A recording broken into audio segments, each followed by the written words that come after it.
जो चीन 2020 में हमारी सरहद पर सैनिकों का खून बहा रहा था, आज उसी चीन को भारत फिर से अरबों डॉलर के ठेके देने जा रहा है। और उधर ट्रंप हर रोज भारत को नीचा दिखा रहे हैं, लेकिन मोदी जी बिल्कुल खामोश। ये कैसी विदेश नीति है?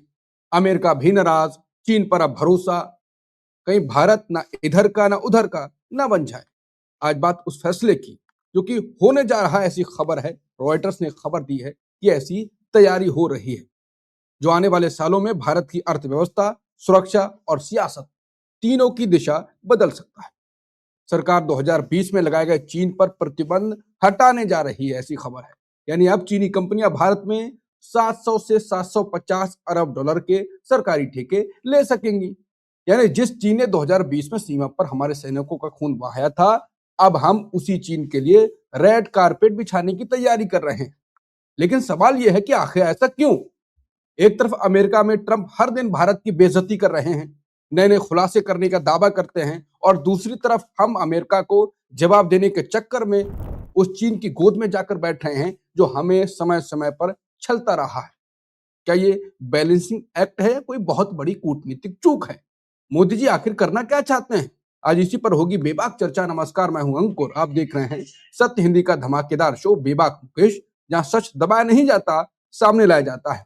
मुकेश सर, फिर मोदी जी ने ऐसा लग रहा है कि अमेरिका को जवाब देने के कारण चीन की अब तो पूरा की आओ हमारे सारे सरकारी ठेकों में हमारी सरकार ही एक हिसाब से चलाओ। ऐसा क्यों कर रहे हैं हम ये? अंकुर जी, लगभग ये वैसा ही है जैसे कहावत है ना, लौट के बुद्धू घर को आए। हाँ। आपने एक कदम उठाया और अब आप पीछे हट रहे हैं, और ये बार-बार हो रहा है। एक नहीं, कई हम्म। बार हम देख चुके हैं कि मोदी सरकार एक फैसला लेती है, फिर पीछे हट जाती है। और ये कब होता है? जब आपके पास अपनी विदेश नीति, अपनी आर्थिक नीति के लिए कोई दूरदृष्टि नहीं होती है, कोई दीर्घकालिक योजना या विज़न नहीं होता है, रोड मैप नहीं होता है। आप आज कोई समस्या आ गई तो उसके समाधान के लिए कुछ उपाय कर लेते हैं, कल दूसरी समस्या आएगी तो फिर उसका समाधान ढूँढते फिरेंगे।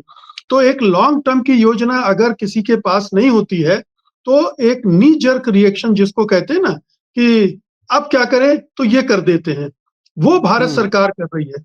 2020 में गलवान घाटी में चीनी सेना के साथ भिड़ंत हुई थी और चीन ने हमारी लगभग 2000 स्क्वायर किलोमीटर की ज़मीन पर कब्ज़ा भी कर लिया था। तब प्रधानमंत्री मोदी क्या कह रहे थे, ना कोई आया है, ना कोई घुसा है, वगैरह-वगैरह। चीन का नाम तब भी नहीं लिया था, और चीन का नाम उस संदर्भ में आज तक हमारे प्रधानमंत्री नहीं ले रहे हैं, नहीं लिया कभी।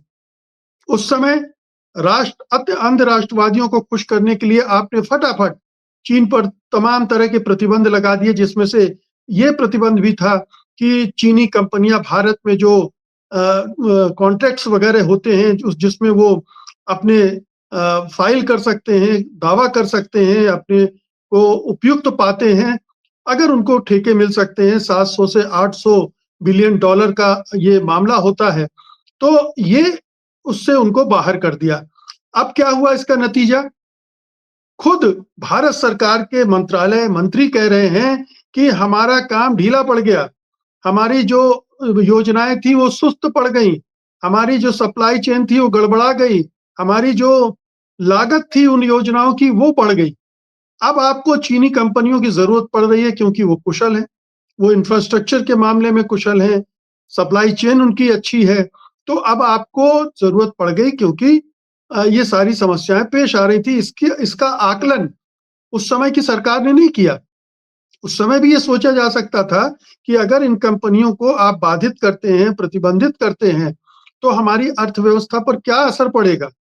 हमारे योजनाओं पर क्या असर पड़ेगा? इस बात की तरफ ध्यान किए बगैर चीन को आपने प्रतिबंधित कर दिया। दूसरे तरह से इसको हैंडल किया जा सकता था क्या? ये सरकार ने नहीं सोचा, और आज आप वापस उन्हें आमंत्रित करने के लिए मजबूर हो रहे हैं। आप वापस उनके लिए रेड कारपेट बिछाने के लिए मजबूर हो गए। तो ये जो विदेश नीति में, कूटनीति में, अर्थनीति में एक निरंतरता होनी चाहिए, तारतम्यता होनी चाहिए, वो गायब है। कहने को ये कह सकते हैं कि ट्रंप को मैसेज देने के लिए हम चीन की तरफ चले गए, चीन को मैसेज देने के लिए हम ट्रंप की तरफ भाग गए। ये जो हम्म। डावाडोल स्थिति है ना, इसमें माया मिले ना राम, आप हम्म उधर से धोबी का कुत्ता बन गए कि वो वहां ट्रंप भी आपको फटकार रहा है और चीन भी आपको जब तक धमकाता रहता है। अभी उसने केमिकल्स की सप्लाई रोक दी थी जिससे आपके यहाँ यूरिया का संकट खड़ा हो गया था। इलेक्ट्रॉनिक गुड्स, रेयर मेटल्स, इन सब की जरूरत है। आपकी डिपेंडेंसी है। आपका व्यापार 2020 के बाद बढ़ता चला गया है। अंकुर जी, ये बड़ी दिलचस्प बात है कि ये प्रतिबंध लगाए थे सरकार ने, लेकिन हम्म इस बीच में आपका व्यापार लगभग दोगुना हो गया है। और दोगुना होना तो अच्छी बात है अगर व्यापार हो जाए, लेकिन हुआ क्या है? बल्कि हुआ ये है कि हमारा आयात बढ़ गया है और निर्यात घट गया है। अगर हम्म 2020-21 में भारत का निर्यात 20-21 बिलियन डॉलर के करीब था, वो घटकर 17 साढ़े 17 बिलियन डॉलर पे आ गया, एक तिहाई घट गया। और जो आयात था वो 65 बिलियन डॉलर से बढ़कर 123 बिलियन डॉलर पे पहुंच गया। मतलब वहां दोगुना हो गया और यहाँ एक तिहाई घट गया। तो आप चीन से हैंडल किस तरह से व्यापार कर रहे हैं? आपका व्यापार घाटा बढ़ता जा रहा है। इन 5 सालों में आपने कोई विकल्प सोचे कि हम चीन पर निर्भर नहीं होंगे, हम चीनी कंपनियों पर निर्भर नहीं होंगे, हमें चीन को फिर से आमंत्रित नहीं करना पड़ेगा? कोई वैकल्पिक उपाय नहीं किए आपने, डाइवर्सिफाई नहीं किया अपने जो आपकी जरूरियात हैं उसके लिए। तो आपकी ये निर्भरता चीन पर जो है वो फिर से साबित हो गई। आप इस हवा में थे कि चाइना प्लस वन नीति के तहत जो इन्वेस्टमेंट ट्रंप के टैरिफ की वजह से चीन से हटेगा वो भारत में आएगा। लेकिन हुआ क्या? कोई इन्वेस्टमेंट नहीं आया। एक एप्पल और एक आध दो कंपनियों के अलावा कोई इन्वेस्टमेंट आया ही नहीं। अब आपके पास इन्वेस्टमेंट भी नहीं है, वो कुशल कंपनियां भी नहीं है जो आपके इन कामों को अंजाम दे, तो आपको वापस उन्हीं नीतियों पर लौटना पड़ रहा है। ये एक दुखद बात है। इसका दूसरा पक्ष भी है, इसको स्वागत भी किया जा सकता है कि अच्छा है, रियलाइजेशन किया आपने, हमारी आर्थिक जरूरतें हैं और उनको फुलफिल करना है। जी मुकेश सर, लेकिन चीन ने जब सीमा पर हमारे सैनिकों का खून बहाया था, कितना बड़ा उससे हम व्यापार, मोदी जी ने खुद, उनके नेताओं ने, सबने ये कहा कि, और हमने ज्यादातर क्या किया, ये तो बंद किया ही किया, टिकटॉक बंद कर दिया और फुलझड़ियां खरीदने के लिए ऐलान कर दिया गया। अभी मोदी जी थोड़े दिन पहले ही बोल रहे थे कि छोटे आंखों वाले गणेश जी अ, हम ना लें। तो लगातार उन पर आपने, हमको यानी कि भारत के नागरिकों को, आपने जो खुद के आपके वोटर्स हैं घरेलू राजनीति के कारण ऐसा बना दिया है कि वो आपका व्यापार है और ये वगैरह नहीं देखने वाले हैं। और अब उन्होंने, वो फिर से कर सकता है चीन, तो आप व्यापार करें ना करें, लेकिन इनका ये दांव अगर सही से चर्चा में इन्होंने लिया फैसला, तो एक तरफ तो ट्रंप परेशान कर रहे हैं लगातार, एक नीचा ही दिखा रहे हैं, खुलकर नीचा दिखा रहे हैं। अब आप फिर जिसने आपने कहा कि धोबी का कुत्ता, वो फिर चीन के पास जा रहे हैं, जिसने आपको दुत्कारा था, क्या मारा ही था हमारे सैनिकों को। तो ये तो इनके घरेलू राजनीति भी, और ये देश को बट्टा तो लगा ही रहे हैं छवि को। देखिए, मैंने शुरुआत में यही कहा कि चूंकि इस सरकार के पास कोई दूरदृष्टि नहीं है, ये दूर की नहीं सोच के चल रही है। अंतरराष्ट्रीय राजनीति में आर्थिक तो इसका नतीजा क्या जरूरत, निकलेगा? फिर इनको कुछ नुकसान होगा नहीं कि हम तो, भारत देश की तो छवि खराब हो रही है, इनका कुछ खराब होगा नहीं होगा कि भारत की साख जो वापस थी वो वापस लाई जाए? कुछ कर पाएंगे नहीं कर पाएंगे? देखिए ये तो इनके वश की बात नहीं है, क्योंकि ये तभी कर सकता है जब कोई सरकार, कोई प्रधानमंत्री में दमखम हो, वो डंके की चोट पर खड़ा होने की ताकत रखता हो, रीढ़ की हड्डी हो, वो खड़ा होकर लड़ेगा कि हम ये नहीं मंजूर करेंगे। लेकिन हमें एक चीज और ध्यान में रखनी चाहिए कि जो विश्व की आर्थिक परिस्थितियां बदली हैं, उसमें आप चीन से भागकर नहीं बच सकते हो, चीन से दूर रहकर नहीं बच सकते हो, कि चीन अब भविष्य का लीडर है। वो हम्म हमारे से 5 गुना बड़ी अर्थव्यवस्था है। वो हमसे हर क्षेत्र में आगे है और 100 10 20 साल नहीं, 50 50 साल आगे है। हम उसके पास भी नहीं फटक रहे हैं। तो ऐसे समय में समझदारी ये होती है, परिपक्वता ये होती है कि ऐसे दुश्मनों को भी दोस्त बना लिया जाए। तो हम्म अगर चीन के साथ संबंध बेहतर हो रहे हैं, विश्वास के साथ संबंध बनाए जा सकते हैं, तो अतीत की भूलों को दुरुस्त करते हुए, अतीत के अनुभवों को अपने संजोते हुए, सावधानी बरतते हुए हमें चीन के साथ अपने संबंध बेहतर करने चाहिए। लेकिन इसका रिएक्शन अब ट्रंप के तरफ से भी होगा। आपको पता ही है कि लुटनिक ने एक इंटरव्यू में क्या कहा है? कहा है कि प्रधानमंत्री मोदी से कहा गया था कि एक फोन कर लें ट्रंप को तो बात बन सकती है, लेकिन उन्होंने फोन नहीं किया, और फोन नहीं किया तो डील नहीं हुई, और डील नहीं हुई तो आज तक ट्रंप हमें, हमारे प्रधानमंत्री को बार बार नीचा दिखाने की कोशिशें करते रहते हैं। तो सवाल उठता है कि आप ट्रंप से घबरा रहे थे फोन पे बात करने में, या आपको लग रहा था कि उस समय डील मैच्योर नहीं हुई थी, इसलिए आपने वो फोन करने से इनकार कर दिया था। लेकिन फोन पर तो बात हो सकती थी, कह सकते थे आप कि हमें ये शर्तें मंजूर हैं, ये नहीं है। फोन पर बात न करना, ये एक बहुत ही खराब मैसेज गया, क्योंकि आखिरकार वो तो महाशक्ति है, सुपर पावर है। वो भी ट्रंप जैसे नेता को। हाँ, बिल्कुल, सुपर पावर को आप इनकार करें तो सुपर पावर तो इस तरह से रिएक्ट करेगा ही, और वो हम पूरा भारत भुगत रहा है, जिस तरह का अपमान उसे झेलना पड़ रहा है।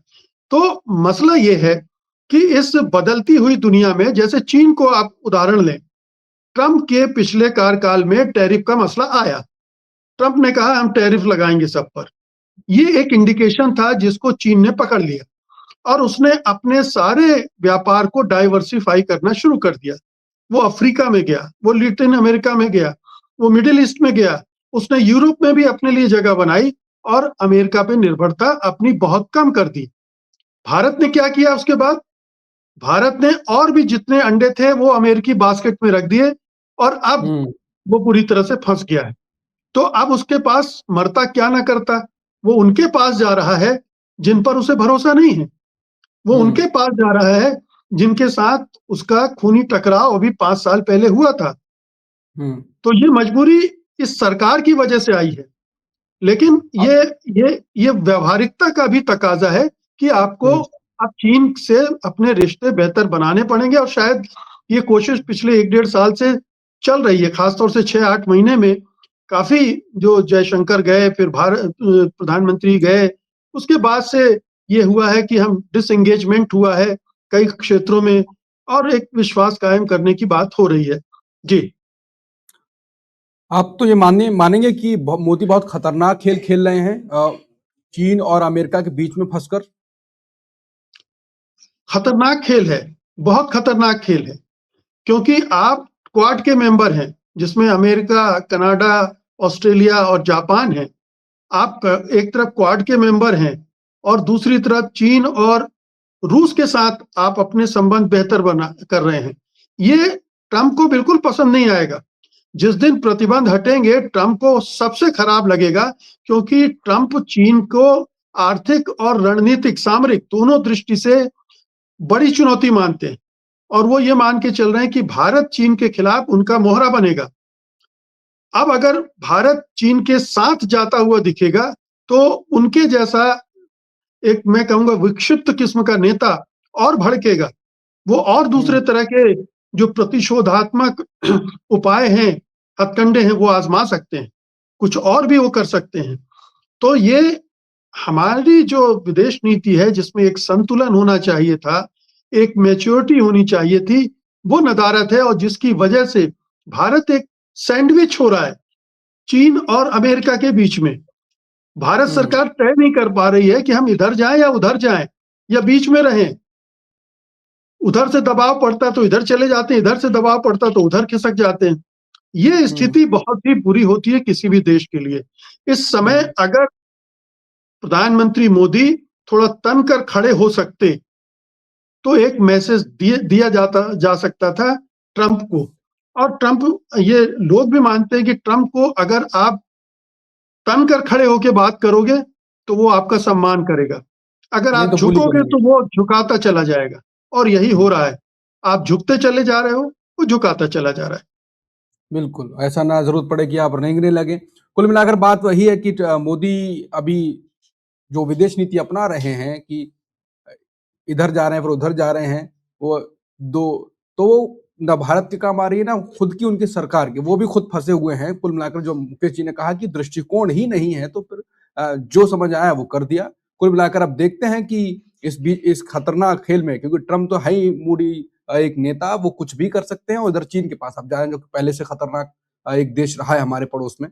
तो अब यो भी इस फैसले पे, अगर इसमें आगे कुछ बात हुई, अभी तो खबर है, अगर कुछ फैसला हुआ तो इस पर बहुत ज्यादा चर्चा होगी। हम आपको सामने अभी पहले लेकर आ गए, लेकिन जब भी कुछ होगा हम आपके सामने और ज्यादा तरीके से लेके आएंगे। तब तक के लिए नमस्कार। Copyright disclaimer under Section 107 of the Copyright Act 1976. Allowance is made for fair use for purposes such as criticism, comment, news reporting, scholarship, and research. Fair use is a use permitted by copyright statute that might otherwise be infringing.